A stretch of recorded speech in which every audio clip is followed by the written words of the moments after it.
let me take you around the world, and after we're going to start in Africa. We're going to start in Egypt and Sudan. And Egypt and Sudan, I don't know if you know it or not, are in Africa. Did you know that? Yes. And they've always been in Africa. I've been in Egypt, I think, 24 times now, and it's been in Africa every single time, with no exceptions. And this is an important piece. Now, a lot of times we start with Egypt or Kemet, which is the actual name.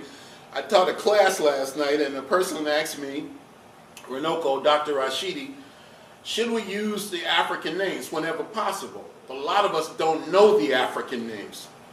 So we use both the traditional names, or European names in some cases, as well as the African names as we move along. Remember, this is a process. A lot of us develop a bit of knowledge, develop a bit of consciousness, and then have a tendency to look down on people who were just like we were at one point in time.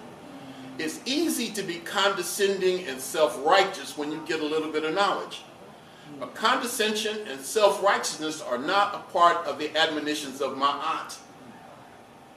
So what is consciousness? What does it mean to be conscious? Being conscious is more than the clothes you wear. Yeah. Being conscious is knowing is more than knowing the difference between Hotep and Hetepu. Being conscious is more than having a tradition. It's what you do. I never saw Marcus Garvey with traditional African clothes, and he didn't have a traditional African name, but he loved Africa. So stop talking about you know more than everybody else, your religion is superior to everybody else. Judge people not on those things. Judge people on their actions, on what they do every day. That is consciousness. Consciousness is not what you wear. Consciousness is not just having a few words of Swahili or Twi. Consciousness is what you do. Now, this piece is right here in your neck of the woods, not far from here. This is at the Oriental Institute of the University of Chicago. You have resources right in your own backyard. I was at the Field Museum today for the first time. I saw the Egyptian collection in the Field Museum. I pledged myself to see every significant Egyptian collection in the world. And that may sound very ambitious, but I've already done 90% of it. Now I'm just kind of cleaning up. So I went to the Field Museum today, and I realized that somebody had done some serious work.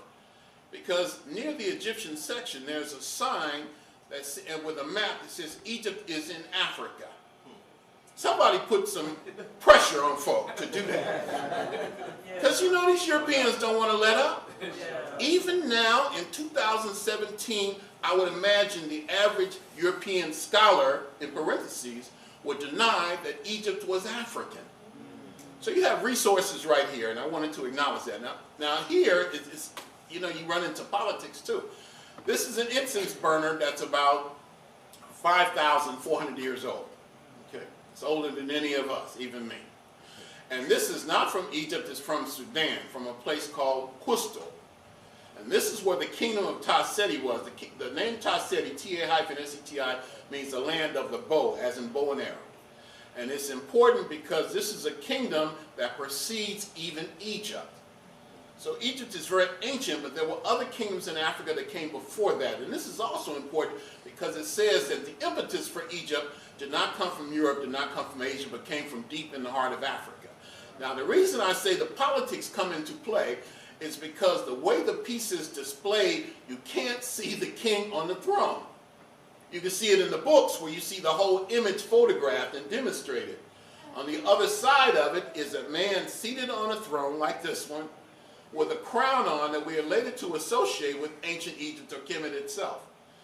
So the piece is in the Oriental Institute of the University of Chicago, but they don't show you the way it's positioned, the most important part of it. Now isn't that interesting?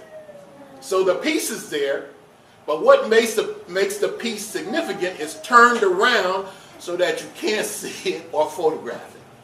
So we need to put some pressure there too, because it's not enough just to know. You got to do something with it. I want to make you feel good. But the reason I want to make you feel good is because I want you to do something with that good feeling. Just feeling good by itself is not enough. That's the start. Self-esteem, pride. But what do you do? All right. And then we're going to go right down to dynasty. We're going to spend a lot of time with Egypt. So I hope you're ready for that. I'm going to go fairly quickly and then I'm going to take you around the world. What I want to do is look at classical civilization. One of the things I learned from perhaps my greatest teacher, a man named Ivan Van Sertima. Ivan used to say, you heard of Ivan Van Sertima? Yeah. Can't take for granted now. Everybody doesn't know who some of these folk are. You know about Kevin Durant. You know about LeBron and how many points they scored, the kind of dunk he did last night. But the average African American cannot tell you the name of a single African who lived before slavery. So if you know more about Beyonce than you know about Queen Ty, something's wrong. We are not being programmed in the right way. So we'll go through Kemet and we'll go through it fairly quickly and I'll take you around the world. This is a very important figure. This is the person that we call the Scorpion King. We have no idea what this man's name was. But the reason he's called that is because there's a scorpion in front of him. This is also, we're going to go through the dynasties. Do you know what a dynasty is? A dynasty is a family of rulers, one member of the family coming after the other for an extended period of time. Okay? A royal house. And you have 30 dynasties in ancient Egypt, or Kemet, which means the black city or the black community. And of those 30 dynasties, I'd say 25 or 26 were native African dynasties. You do have a few foreign invaders. You have, for example, dynasties 16 and 17 are made up of the people called the Hyksos, the rulers of foreign lands who invaded Africa. And then towards the end of Kemet, you have the Persian invasions. But of the 30 dynasties, I'd say 25 solid are purely African dynasties. And it's interesting in that the head of every African dynasty was a woman. The line of descent is passed through the female side of the family. In order for the king to be the king, for the king to have legitimacy, you had to marry the female in whom the royal bloodline ran. What does that tell us? That women were very respected. And I like that. Now you can measure, if you want to, the great civilization of Kemet because of the pyramids they built, the architecture in general, the temples, the tombs, the monuments, the literature. But you also look at the greatness of a society based on the values of the people in that society. So that women are highly respected. The worst thing you could do was to disrespect your mother. That was considered an abomination. You just didn't do that. It was unthinkable. There were no prisons in ancient Egypt. The concept of prison seems to be purely European. There were no old folks' home. It wasn't like you were waiting around to put your parents away. There was no child abandonment there. I've never heard of sexual abuse. There's not a single case of rape in the entire history of Egypt. This is profound. Because if you look at Europe, that's the entire history. Warfare, violence, child abandonment, the abuse of women, so that a dog becomes a man's best friend. That's deep. You cannot even find, and I've only seen one exception, and I'll share that with you today, in the history of ancient Greece and Rome, where you have a man and a woman portrayed together. Do you know Plato, who is regarded as the greatest of the Greek philosophers, thought that a romantic relationship between a man and a woman was a form of insanity. If a man fell in love with a woman or a woman fell in love with a man, it was Plato's idea that they must be insane. Plato's idea of the ideal relationship was an older man and a young boy. So don't you go around talking about, I want a platonic relationship. Sometimes sisters tell you that. Look, you know, I don't want to get too deep. I don't want to get intimate. I just want a platonic relationship. And I guess in their attitude, I mean, in their thinking, that's a non-intimate relation. That ain't what that word means. We should examine a lot of the terminology that we use. Because a lot of us are using cast-off terminology that has nothing to do with the African experience. We're using terms that other people have used and attempted to apply to our situation, and it doesn't fit. All right. So here's Scorpion. This is a bad photograph right here. And this represents my work over the last several years in particular. Spending all my money, traveling all over the world, breaking up relationships to go into these museums and take these pictures. This is from the first dynasty. And this is a brother named Narmer. And this piece is called Narmer's Palette. It's gray slate. It's in the Egyptian, this one is in Oxford. in England. This is in Cairo itself. And one of the best things about traveling to Egypt now, I was just there in September, now you could take photographs again in the museums. For about 10 or 15 years, they stopped that. You know, that's very frustrating. To get into one of these places, and you got this expensive camera, and they tell you leave it at the door. So about a year ago, in order to make some money, they decided to reverse that policy. So you could do a tour to Kemet and just visit the museums alone. Okay? They don't care about the culture. They don't care if you learn anything. They want to make some money. Because the people who are in Egypt today are not the people who built the pyramids. These are invaders themselves. And for them, ancient Egypt is a cash cow. They talk about how we can make some money. And trust me, they do not give a damn about you and me. And they treat African Americans much better than they do people on the continent. That's why the situation in Libya is going on. Because the people who are involved in that are invaders of Africa. They will never be Africans.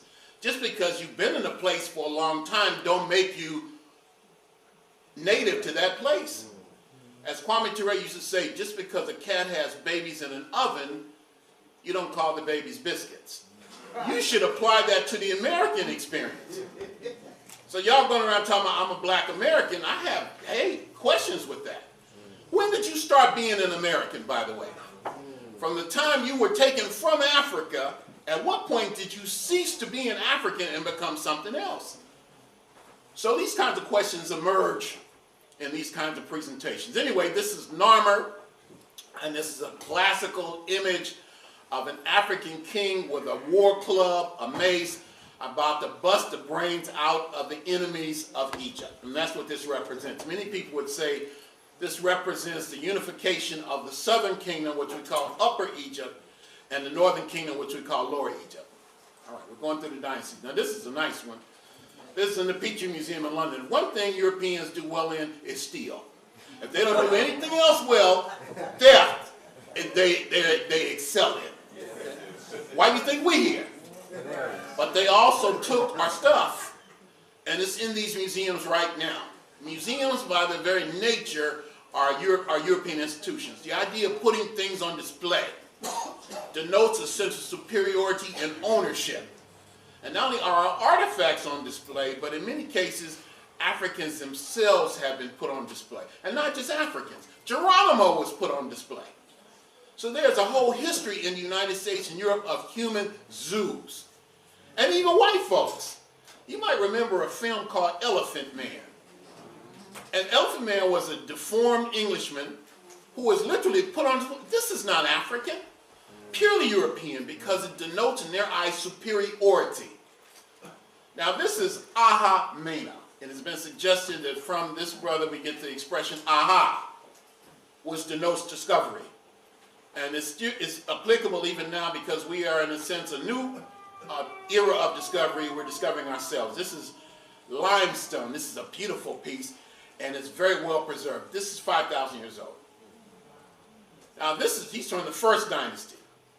Now we're already in the second dynasty, about 2900 BC. That means 2,900 years before the beginning of the Christian era, or almost 5,000 years ago. We're talking a long time now. This is before Greece, before Rome, before the first dynasties in China. Any of those places, African history was already owned. This brother's name is Kasekimai. Tradition says he stood about 7 feet tall. He is also the first person in the world to commission a navy. Not the first African, the first human being to commission a navy in Oxford. This is King Djoser from the third dynasty. This is the beginning of the Pyramid Age. This is the person under whom Imhotep worked under. So if you don't know but one African, Imhotep is the guy you should know. And we'll get to Imhotep shortly. This is a beautiful piece actually from his tomb, and this is the tomb. This is called the Step Pyramid.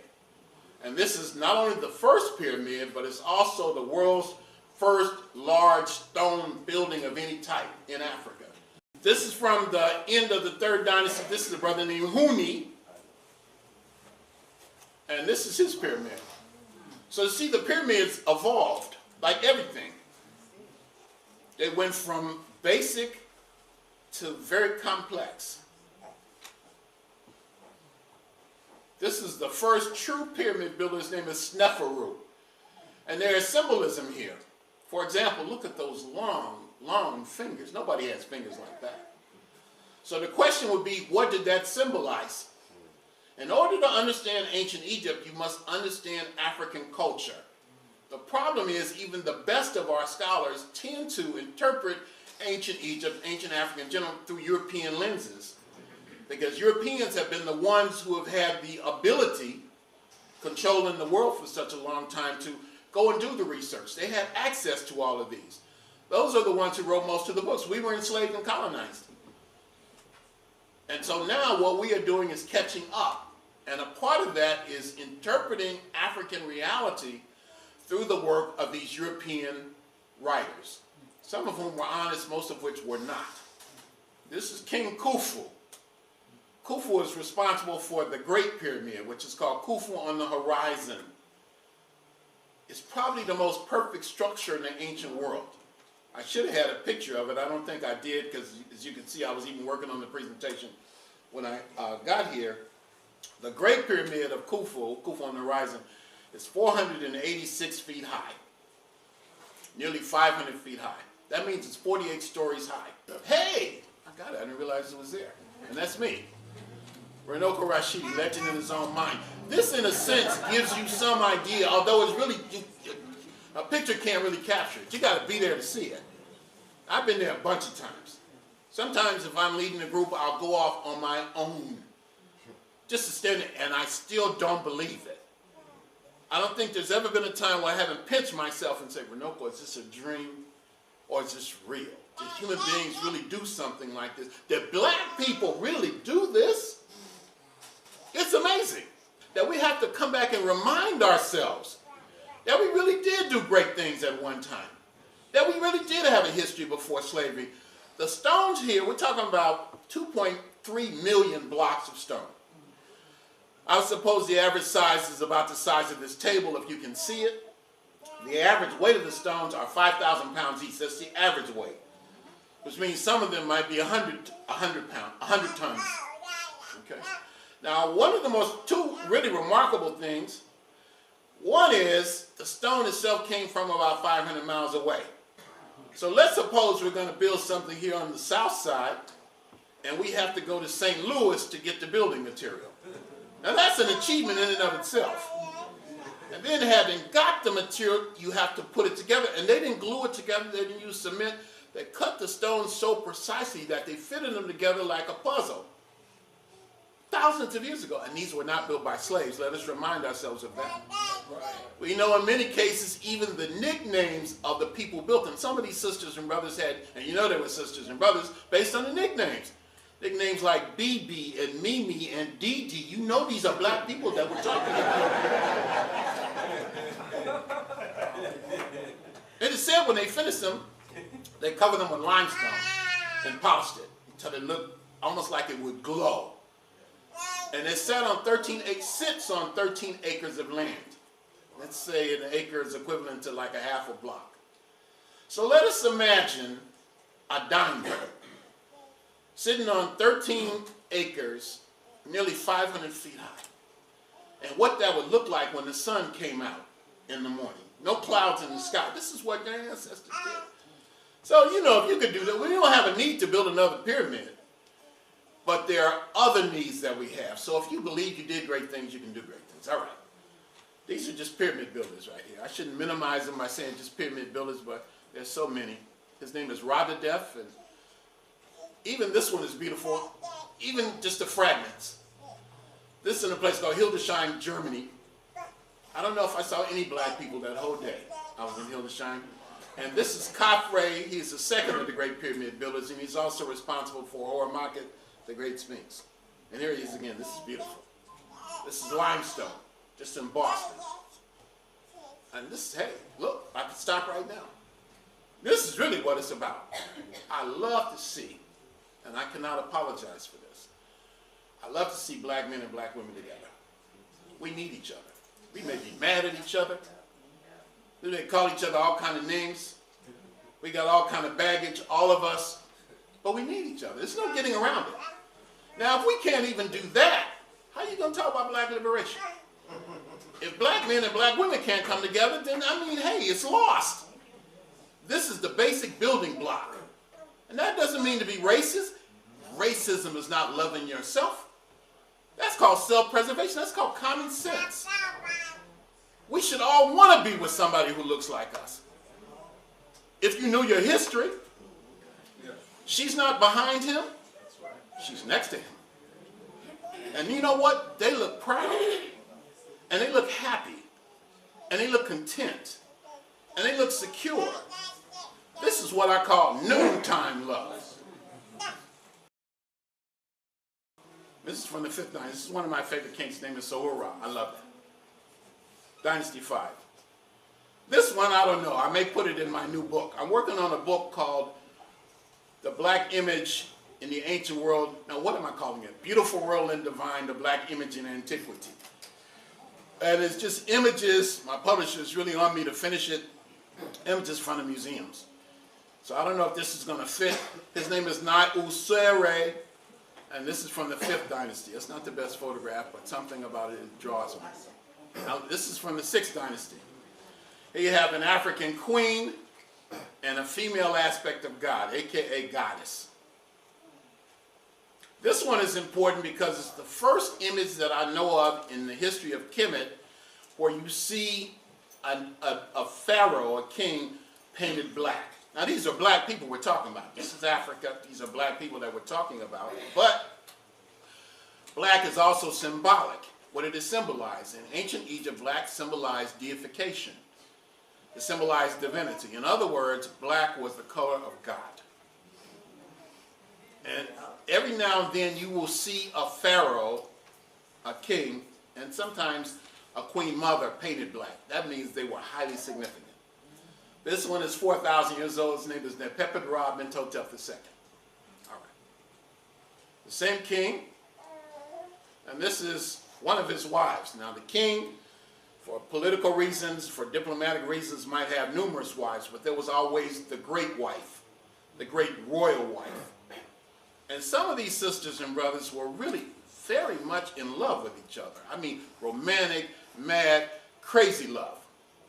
The kind that I guess we all aspire to have in our lives. Now look at that little short crop haircut she's got right there. And this is either her or one of her sisters right here. Now here you see a perfect role reversal.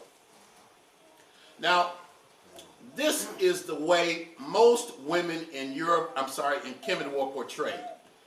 Not that they were non-African, but the light color represented class. It meant you didn't work in the fields, you didn't work in the sun. You lived in the house, you lived in the palace or in the temple. Look at the afro in this brother. This is 4,000 years old. This is in a museum in Portugal. And this is from the 12th dynasty. Look at the hairstyle now. And you can see that it was originally painted much darker. On his forehead is called a uraeus. This was a symbol of rulership. This is the largest sphinx in the world outside of Africa. The sphinx usually had the body of the lion and the head of the king. It is said that it represents man or humans conquering their Lord nature. This is a man named Amenhotep II. This is in the Louvre in Paris. This one I photographed in September in Cairo. This is a bad brother named Senusret III. He reigned for 38 years. And here is the same king, and I love this piece in spite of the fact that it's badly damaged. This is in the Louvre in Paris. This brother is supposed to have conquered all the way to the Caucasus Mountains and left an army there. Look at this one. Now this is my favorite king and his boy. We got folk came out today. You guys must have thought there was something going on here. You came for a lecture? Really? Who says black people aren't interested in their history? We should destroy that myth. And you know what? I think this is the key. And we can tap into this. Everybody wants to be proud of themselves. Everybody wants to feel like they came from something, somebody. Am I wrong? I don't care how wealthy you are or how poor you are. Everybody wants to be able to poke their chest out and lift their head up and say, I'm proud of who I am and where I come from. And this is we talk about black people need to unite. That's the basis of unity. Not just oppression, but history. The sense that we come from something or somebody special. This is Nama Red Amenhotep III. This is a bad brother right here. He reigned for 45 years. And he had 2 pyramids constructed. And his daughter became the pharaoh. And this is a piece where it looks like he has locks. This is in Cairo. And there's the same king. I'm going to show you several images of him. Look at those big Barack Obama ears. The idea was the bigger the ear, the more you heard. And the more you heard, the more you would know. And the more you knew, the more power you would possess. They said ignorance is evil. Here people run from knowledge. We are told ignorance is bliss, it's happiness. You don't want to know because with knowledge comes responsibility. You might even have to change your lifestyle once you get some information. A few months ago, I went to the doctor. He says, look, you're diabetic. Well, what? I knew I had gained weight. I knew my diet was wrong. I knew I was spending too much time in KFC. But when the doctor tells you that, it really, hey. He says, but you need to lose some weight. So I lost 30 pounds. You see, I embrace that. Because with knowledge comes responsibility. Otherwise, you're going to die. This is at Cambridge University. And this is another one of the same king in the Louvre. And look at this one. This is not the greatest piece of art, but look at how African he looks. Now, if I know this, if I can scramble around and go to all these museums, you know these European scholars know it. So we've been lied to. We've been bamboozled. We've been sold a bill of goods. We've been told we didn't do anything when all the evidence to the contrary. Look at that, brother. And here he is again. I love this. So world weary. Look at those bags under his eyes. And that was the image that they wanted to portray. A man of the world. This is in Copenhagen, Denmark. All right, God willing, I'm going to go back next month. Look at this one. Now, this is in Hanover, Germany. I photographed this in September. There's not even a caption to tell us who this is. But look at that happy-to-be-nappy hair. Look at it. All right, let's talk about the sisters a little bit. This is one of the baddest sisters of all. If I had to say rank the top 5 black women in history, this sister would be in the top 2 or 3. Her name is Amos Nefertari. She was deified during her lifetime. A set of prayers were written for her that were in effect for hundreds of years after her death. And I'm going to show you more of her as we go along. She and her husband are the co-founders of the 18th dynasty. Now, the hardest part was trying to figure out which images I wasn't going to include. I have about 150,000 photographs. This is her son. Isn't that a beautiful piece of art? Even if you disagree with everything I say, what you might do, the art is beautiful. This is a brother named Thutmose I and a woman named Queen Amos and the child that they produced, who is Makare Hatshepsut. Now, she's perhaps the most powerful woman in the ancient world. She was actual pharaoh for about 20 years. Now, she wasn't supposed to be. Her father was pharaoh. Her husband was pharaoh, king. But her husband was sickly and died at a young age.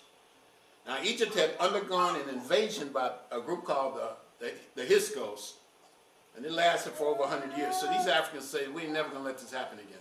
And so, normally, her nephew would have been the king, but he was only about 9 or 10 years old. There were several boy kings besides King Tut.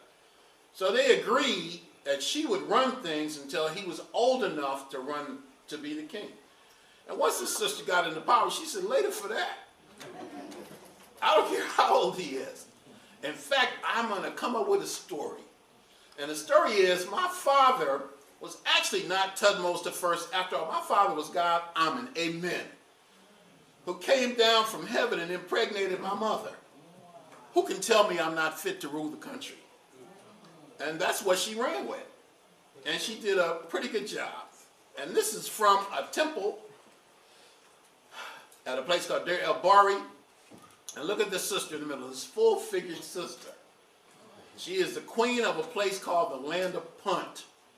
And this is in the Horn of Africa, East Africa, and the people of Kemet thought this was God's land. Here's a very tender one. I like the tenderness here. This is Hatshepsut's significant other. His name is Sinemut. He is also a great architect. And he's what's called the chancellor. He really ran the financial affairs of the country, but he's also the teacher of Hatshepsut's daughter. And look at the tenderness with which he's holding that child. I love that. We're talking 3,500 years ago now. And look at the shape of the head. We'll talk more about that in a moment. This is maybe the most powerful pharaoh of them all. His name is Thutmose III. He reigned for 54 years. This is Hatshepsut's nephew. Yes, he finally came into power. He ruled altogether for 54 years. He's a little guy, short brother with a big head. He reminds me of somebody I know. And he's a warrior king. Tradition says he conquered 105 nations. And he led 17 military campaigns in person. Now you have an idiot in the White House right now, a lunatic. Can you imagine him at the head of an army? But back then, the king actually led the troops into battle. He had to be a pretty tough person to do that. And this is Amen himself. Now, I no longer use words like gods and goddesses because I think that's a European concept. Africans always understood that God was one, but there were different aspects of God. God manifested him or herself in different ways. Strength, fertility, intellect, artistry. These aren't gods and goddesses. These are aspects of God. And this is Amen, who is probably the most powerful aspect. And this is where, obviously, we get the word amen. From Africa. And he's painted black. Ain't that something? Now, I would imagine the average Negro minister, if you said this, he'd say it's time for you to find another church home. Because we're just not programmed to think that way.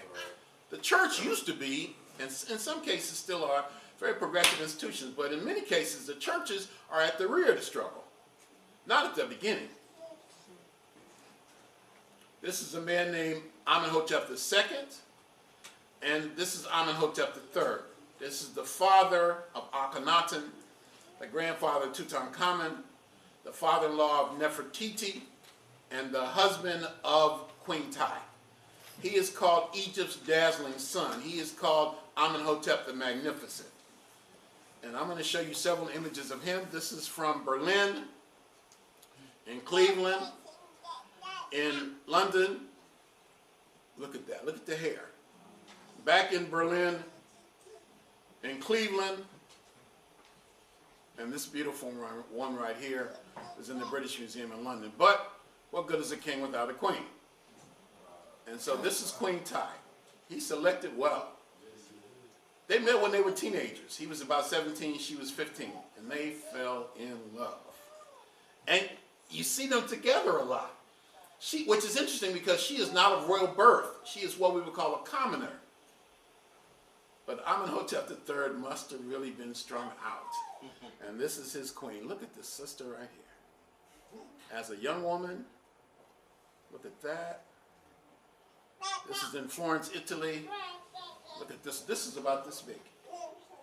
I took a very good photograph, if I do say so myself. Okay? And that's the one right there. This is the one that you're not going to see on the History Channel. On the Discovery Channel, Learning Channel, you sure ain't going to see it on BET. This image should be burnished in all of our minds. This is what women in ancient Egypt look like. And she looks serious. Don't play. Don't take no mess. All right. Where's that one? It's in Berlin. And it's small enough to fit in your hand. Yeah. If you like, as we move along, I'll show you one with the top. Because it's a long kind of extension on top of her head. It's made of wood. 3,400 years old. Now, how would you do that? How could you carve something that would last for so long and be in such a perfect state, almost like she could talk to you? This couple was so powerful that their imagery and status remained generations after they physically died. Now here you see what's called a stela from a tomb of this man right here. And that's Queen Ty and Amenhotep III up above. That's what I call eternal love. And I love that concept. These are two of their daughters. These are masterpieces of art. This is the high point of ancient Egyptian art. And I just compare it to these sisters in Ghana right here. These students, these are girls. Now in a lot of schools in Africa, Ghana in particular, I know Zimbabwe too, I've seen it personally, they make the girls keep their hair cut short until they're about 15 or 16. That way, that's not an issue. I know this is going to shock you, but they go to school to learn. It's not a fashion contest. Nobody wears Air Jordans. Nobody's pants sag. They go to learn. They think, I know this is astonishing, this is one of their sons. And you can compare it to this photograph I took over the summer with this little boy from Namibia. Now here is the one from ancient Kemet. And here's this child in Namibia. And what an attitude this young brother has. Look at that look in his eyes. These are poor people who have not converted to Christianity, not converted to Islam. Sometimes they walk around stark naked. But you've never seen a people so proud and so dignified. You have to ask their permission to visit them. And then when you do, generally they don't pay any attention to you. I love it. Look at that. This is Akhenaten. Akhenaten is credited with being the first man of nonviolence. And he changed the style of art. Look at these images right here. Look. All right. Thank you very much. Look at these beautiful pieces. Look at this one right here. Looks so lifelike. A sphinx of that brother. And of course, Nefertiti. Not the Nefertiti that you used to sing that makes her look so European. And it may not even be Nefertiti that we're talking about that piece. There's a lot of questions about that piece in Berlin. And look at those lips. Beautiful lips, just made for kissing. See, I'm a heterosexual male. I don't apologize for that. Family portrait.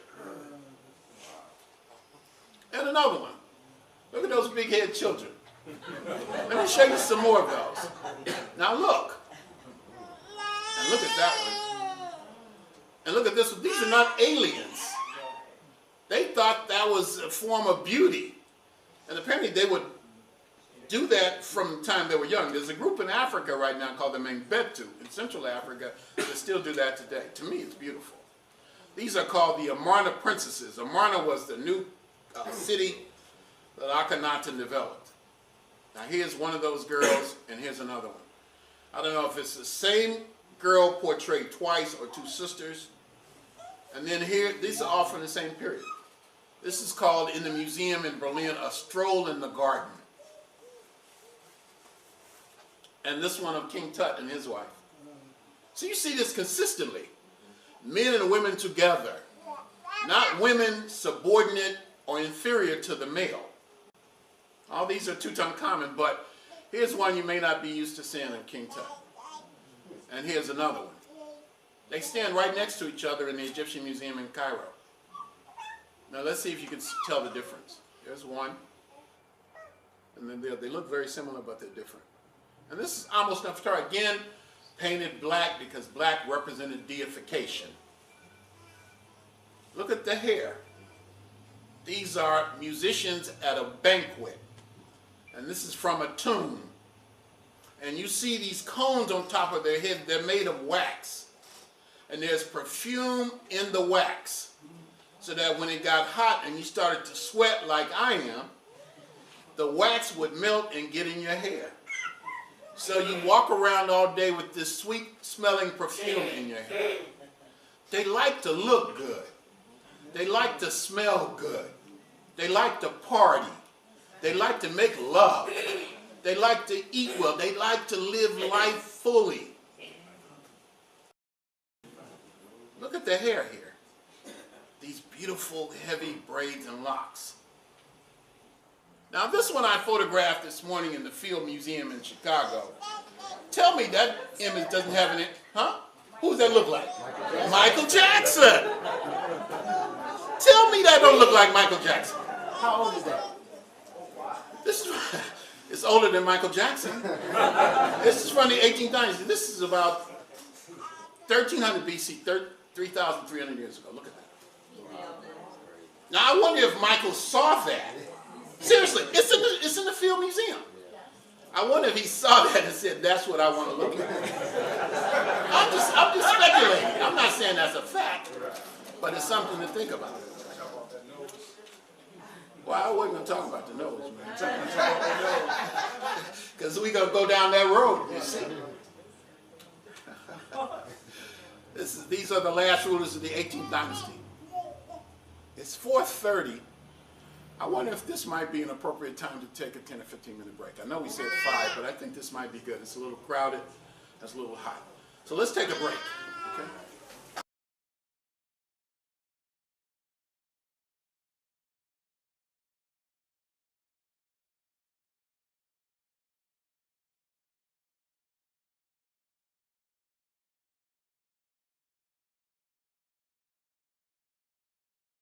And I wish on all the rainbows that I see. And I wish. Now this is Seti the First II up here, and this is his son, the person who is to be called Ramses the Great. And he's a little boy. I talked about family and intergenerational transmissions of wisdom. So here you see the father and the son before 2 priests. Over here is, look at all these symbols. This is an ankh right here. This is called the key of life. I have one around my neck. It symbolizes male and female union. Over here, it doesn't appear to be an ankh, but an actual cross. So sometimes you see both symbols together. Sometimes people say the ankh is the precursor of the cross. I don't think that's true. The cross is a very ancient symbol before Christianity, by the way. All right?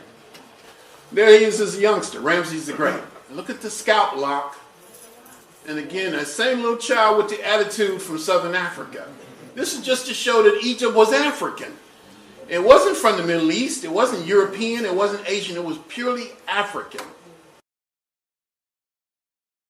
These are all of Ramses the Great. This bad brother right here. He reigned for 60 years. Had close to 300 children. At least his wives did. He played his part. He signed the world's first peace treaty, but he is also a warrior king. This is in Manchester, England, and this is in Warsaw, Poland. Not a lot of black people in Poland. Look at the hair. The crown that simulates human hair, a human hair that simulates the crown. Whereas this Budapest, these are all the places that I've been to get these photographs. Budapest, Hungary. Look at this gigantic statue. The picture doesn't do it justice. This is an enormous statue of Ramses the Great at a place called Mit Rahina. That's the Arab name. The European name is Memphis. Not Memphis, Tennessee. Memphis, Egypt. And this is a gigantic outdoor museum. And this is a giant statue of Ramses the Great. Usamare Ramses II. This is Ramses the Great in the white, and Nefertari, his great love, in the brown. Again, the colors are symbolic. In this case, just the choice of stone that they chose to use has nothing to do with ethnicity. But I call this eternal love. And the curator must have thought that same way because these are 2 different artifacts that are placed together in the museum. This is Nefertari. The root of the word is Nefer, N-E-F-E-R, which means beauty. So if you have a name like Nefertari or Nefertiti or something like that, it means the beautiful one has arisen. The beautiful one is here, something like that. This is in Glasgow, Scotland. This is a coffin lid. How realistic. This is in Warsaw, Poland. And look at the braids there. Look at the details. This is in the Louvre in Paris. This is Ramses III. He was not biologically related to Ramses the Great. But Ramses the Great was so great that a lot of other kings took the name. This is a Kushite. The land of Kush. Now I know when a lot of people think of Kush today, you're not thinking about a black man from the Nile. I'm not trying to get in your business or nothing like that. This is in New Orleans too. Go see it. Now I could easily do that, but I don't want to embarrass y'all in here. Look at this sister, you talking about limber. Is she an acrobat or is that African yoga? Wow. This is the coffin lid of Ramses III. Now the coffin lid is at Cambridge.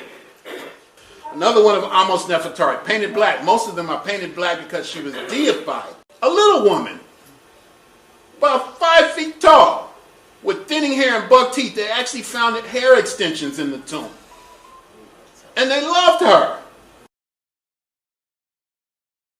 Asar, also known as Osiris, or the Book of Coming Forth by Day and by Night, or the Book of Gates. These are papyrus scrolls beginning from around the 18th to around the 22nd dynasty that talked about concepts like resurrection. These are the first people to talk about resurrection. They believed that you could rise again, but only if you did righteous deeds. From the 22nd and 23rd dynasty, an unidentified king. And look at this sister right here in the Louvre. Her name is Cairo Mama. This was the most powerful woman in the world at her time. This is 2,700 years ago. Her name is Amenertes I. She is the sister of a king named Pianki, or Piye. She is more or less the co-ruler of Kemet and Kush. During this time, Kemet and Kush were united into one powerful kingdom or empire. And this is the sister who was the most powerful woman of her time. A brother named Shabaka. This is her brother. This is from the 25th dynasty. And this is the toughest of them all from that period. His name is Taharka. John Henry Clark said, the great John Henry Clark said, he gave us the last great walk in the sun. He took armies all the way to Jerusalem. He took an army before he was king, according to tradition, all the way to Spain from the Nile Valley. And this is in Copenhagen. And this is a woman from that same period, the 25th dynasty. This one straddles dynasty 25 and 26. Look at the dark brown paint. What we are looking at, in essence, are like X-rays. A lot of these artifacts were originally painted bright, vivid colors. Look at this one.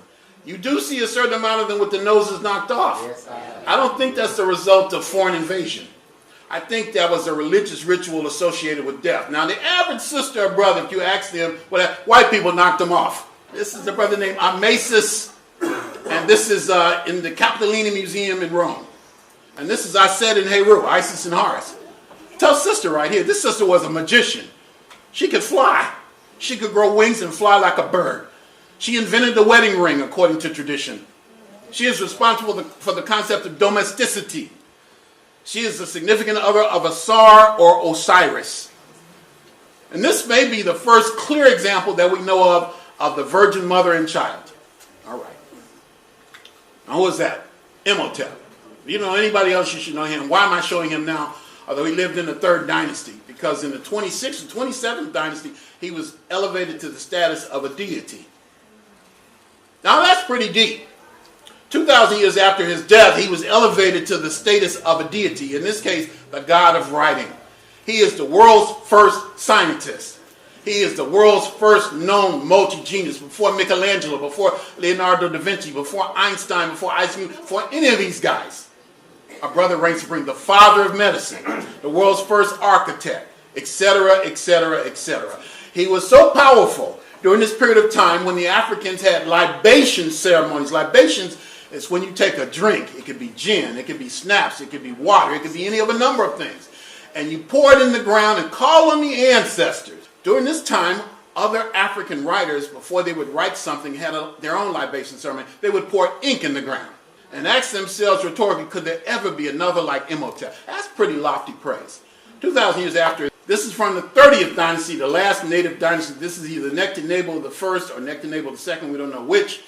And he is the last native ruler of Kemet. And then you go into what's called the Ptolemaic dynasty, which is established by the Greeks, the Macedonians, the Yugoslavians, we could say. Now this is not an African. This is not a black man. But the influence of Africa was so strong that he must portray himself as an African to have legitimacy. Just the opposite of what we do today. Why must you be liked to be considered beautiful? Why must you put on somebody else's hair to think you look good? And in Africa, it's taken to another extreme. People are bleaching. They say, I don't want to look white, I just want to look nice. What is it about lightness, whiteness, that appeals to us so much? You know why? Because Jesus is white. God is white in most of our minds. That's the ultimate form of colonization. The color of God, which you attempt to imitate. And the sisters say, I don't necessarily want to wear that weave, but that's what I got to do to be successful. That's what I got to do to have a man. That's deep. And then we pass that down from generation to generation. No wonder we do crazy stuff. We are crazy because the environment is crazy. It's stressful. The biggest killer of black people is stress. It's on us all the time. I feel it when I leave the United States and when I come back. When I come back to the United States, my antenna go up automatically. I love black people more than black people hate themselves. That's deep. To love our people more than they hate themselves. Because the average African ain't talking about black liberation. You must think you are crazy sometimes, and you're right, to want to liberate a people who see no need for liberation. Anyway, that's Cleopatra and her son. Now, let's leave Egypt. This is from Kush. This is from Kerma. This is from Sudan. I saw this, took this picture a few months, last summer. And these are some of the great kings of ancient Kush. One of the Kushite kings. And another, this is a Spelta. Look at these two powerful Kushite kings. This is in front of the National Archaeological Museum in Khartoum, Sudan. Look at this Kushite prince. This is in Worcester, Massachusetts. This is a queen mother called a Kintaka. Her name is Amani Sheketo. She is a queen mother. They were very powerful, as black women should be treated. All right. And this is just Julie from her tomb. One more piece. This is called the Ishango bone. This is about 25,000 years old, 25,000 years old. This is found in Central Africa. This is one of the most ancient counting sticks in the world. There are notches carved on the bone in sequential order. A brilliant mathematician named Claudia Zawslowski did a very deep study on this. So long before, when Europeans were still living in caves, Africans had at least rudimentary forms of mathematics. Out of Africa, this is from ancient Iraq, and this is from ancient Iran. Now, this is in the Louvre. There's nothing about this that says on the caption African, but I looked at that and said, those are black people. Maybe because I was influenced by this card that I got from Africa. You can see the similarity there. This is from ancient Lebanon. This is about 3,000 years old. And this is from Judea. This is from the kingdom of Lachish, captured by the Assyrians in 700 BC. Look at that happy to be nappy hair. Look. Now tell me those are not black people. I dare you to tell me that. Look at it. Our history has been so suppressed. Why? Because we haven't written our history. From ancient Iran and ancient China. This is from the Shang dynasty in China. A libation vessel of a tiger protecting a little black man at the dawn of Chinese history. Let's spend some time in China. This is a bodhisattva, a person who has achieved a Buddha-like state of enlightenment. This is in the Tang dynasty. And this is in the Tang dynasty in China. So let's go down, let's start. Shang dynasty, Tang dynasty, another one from the Tang dynasty. Why is the Tang dynasty important? Because it's a classical era in Chinese literature and art. And then the Yuan dynasty. This is the dynasty established by Kublai Khan. And then last but not least, the Ming dynasty. So we can identify clearly, distinctly black images in at least 4 Chinese dynastic periods. This is not just a black man. This is Bodhidharma or Dao Mo. He is the person credited with inventing or introducing Zen Buddhism. He's the person who supposedly took martial arts from India to the Far East. There he is. That's a Chinese porcelain. That's not an African porcelain. That's from China. It's over 500 years old. Look at him. I could have modeled for that if I took my glasses off and put something on my head. And what about Japan? There are 2 Japanese proverbs that go for a samurai to be brave, he must have a bit of black blood. Another version of the proverb goes, to make a good samurai, half the blood in one's veins must be black. Nobody has black blood. So we assume that has an ethnic connotation. There's a tradition that the first shogun of Japan was a black man. Now this is Fudo Maya. Fudo Maya is one of the patrons of the samurai. His name means the immovable. And he's one of the major figures in ancient Cambodia. Now look at these. These are for Vietnam. These are 1,000 years old. And another one. Not my best picture. That one's pretty good. Now the first two were images of the Buddha from Vietnam. Look at that happy to be nappy here. And this is Vishnu. And this is the Hindu deity Shiva. These are all from Vietnam 1,000 years ago. Look. Look. These are in a museum in Da Nang, Vietnam. One of my favorite places to explore right now in terms of the ancient presence of black people in the Far East. Just look at the features. Like Bantu knots. This is from the Divarati period in Thai history. Look. Look at that. And look at this one. And look at that. See, we haven't studied this. The African diaspora didn't start with slavery. Black people began migrations out of Africa thousands of years ago. How about Europe? Look at this image right here called the Venus of Willendorf. It's the best picture of this I've taken so far. I've been to this museum about 3 times. Look at that nappy hair. But what about Greece itself? Look at the African warrior at the Battle of Troy in Greek mythology. Speaking of Greek mythology, this is Andromeda. According to the Greeks, Andromeda, whom the Andromeda galaxy is named after, the biggest galaxy in the solar system that I'm aware of, Andromeda was a daughter of the king and queen of Ethiopia. The term Ethiopian meant the land of the burnt-faced people, the land of the black people. She married Perseus. They had a child named Perses that became the basis of the historical country of Persia. Now, how many of us know, how many Trekkies in the room know that the largest galaxy in the solar system, according to the Greeks, was named after an African woman? These are things we need to know. We need to give our children a sense of pride. We are the founders of humanity and civilization. We got nothing to be ashamed of. This is before slavery. All right. African youth in Rome, Marblehead 2,000 years ago. Look at this one right here in Hanover, Germany. This is from ancient Rome, a Nubian in Rome. This is from Spain, 700 years before the Moors invaded Spain. This is from Osuna, Spain at the beginning of the Christian era. This is a black knight. One of the few images not from a museum. I couldn't help myself. This is Saint Maurice. This is from a church in Germany in 1240 AD. He became patron saint of the Holy Roman Germanic Empire. His name is Saint Maurice. He is a knight and a saint. And you can go all over Eastern Europe. I've been as far north as Latvia and Estonia in the Baltic states and found these images. This is in Magdeburg, Germany. This is at the end of the European Renaissance. Actually, it's the Italian Renaissance. Look at these men about to be beheaded. But more importantly for us, look at the images on the shields. The heads of Moors. This is about 1350, almost 700 years ago. And then this one, the last one from Europe. This is done about 1485. This is in Berlin in a place called the Gamalda Gallery. Why is this one important in this scheme of things? Because this is just before the advent of the transatlantic slave trade, which would change everything. It changed the power dynamics in the world. It changed the world. It changed the way the world came to see Africa, and our Africans have come to see themselves. This is the last time when you see clearly an African and a European portrayed on levels of perfect equality.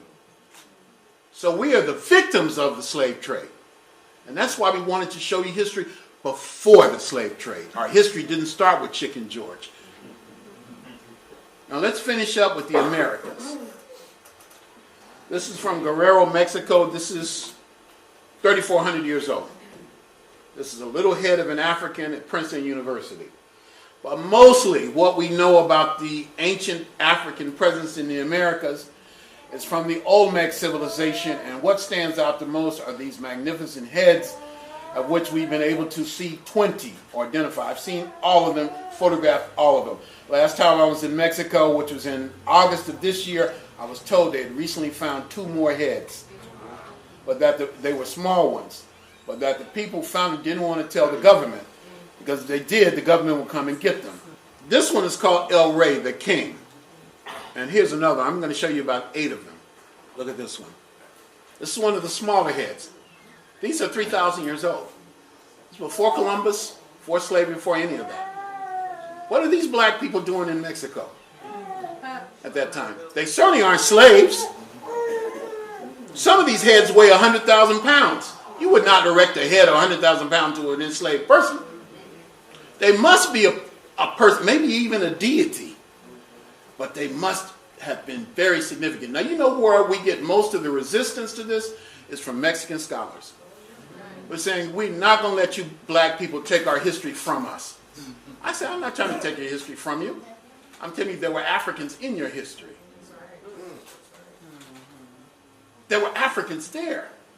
That should build a bond between us. And they ain't having it.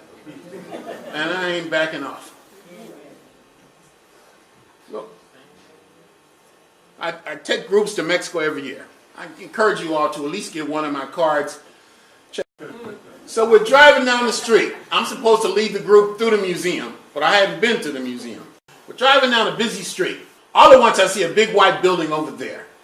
Is that the museum? He said, yeah. I said, stop the bus. This is like a huge street. And he looked at me like, is this guy on drugs? Has he lost his mind? I said, stop the bus now. Let me off. I told the tour guide, I said, look, I'm going to the museum. I'm going to become familiar with the artifacts. And then you bring the group. I came in there, and this was the first thing I saw. And I sat down next to that head and just stared at it for a while. That old man head seemed to say, Runoko, give that guy the middle finger. Anybody who looks at this and says, I'm not African, there's no evidence you could ever give them that would make it, because some people close their minds like you close a window or a door for fear that a new idea might come in. And I fell in love with that head. This is 20 tons. Look, this was the last one I found, the last of the Olmec heads that I was able to identify. No two of them look alike. This is one of the Levante heads. Look. And look at that one. And this was the first one that was excavated, even the people who found it. It was first identified in 1868 or 1869. The person found it said it looked like an Ethiopian. Then it was excavated in 1938-39. The people who identified it, dug it up, said they nicknamed it Joe Louis. This was the first one that was excavated. And this is the companion to it. This is the one with the braids in the back. Look. Somebody imagined that? You dreamed that up as just a style of art? This is what we need to tell our children. But it's not taught in the schools here. And it's not taught in the schools of Mexico, although it's right there. So I keep saying again and again and again, it's our job. We have to do this. This is called El Negro, the black. That's what the peasants who dug it up called it, the black. All right. This is from the Mixtec civilization. This is at the Fine Arts Museum in Houston, Texas. Look at those, look at the hair. Look at the beard. It's just a little ceramic head in a museum in Mexico City. Look at this one. 1,500 years old. It looks like he has a pair of glasses. And the keloids. This is in ancient Mexico. Look at that one. And look at this one. What is that? Brain surgery? Trepanation? But it's clearly African. And it's 1,500 years old. And it's in Mexico. Look at this. The images are so powerful. It is true that seeing is believing. And a picture's worth 1,000 words. And finally, look at this one. And look at that one. Black-skinned warriors. Look. Black. And another one. These are people of high rank. This is over 1,000 years ago. This is Mayan. This is was in the National Museum in Belize. And finally, from Peru. From a civilization called the Moche or Mochica that comes before the Inca. Sisters and brothers, we are a great and mighty people. We have a history that's second to none. And we need to know this. History is our immune system. It tells us who we are. John Henry Clark, one of my great teachers, used to say that the relationship between the people in their history is exactly the same as a relationship between a mother and her child. Our mother is calling us. Our mother is saying, time to reconstruct us, to resurrect us.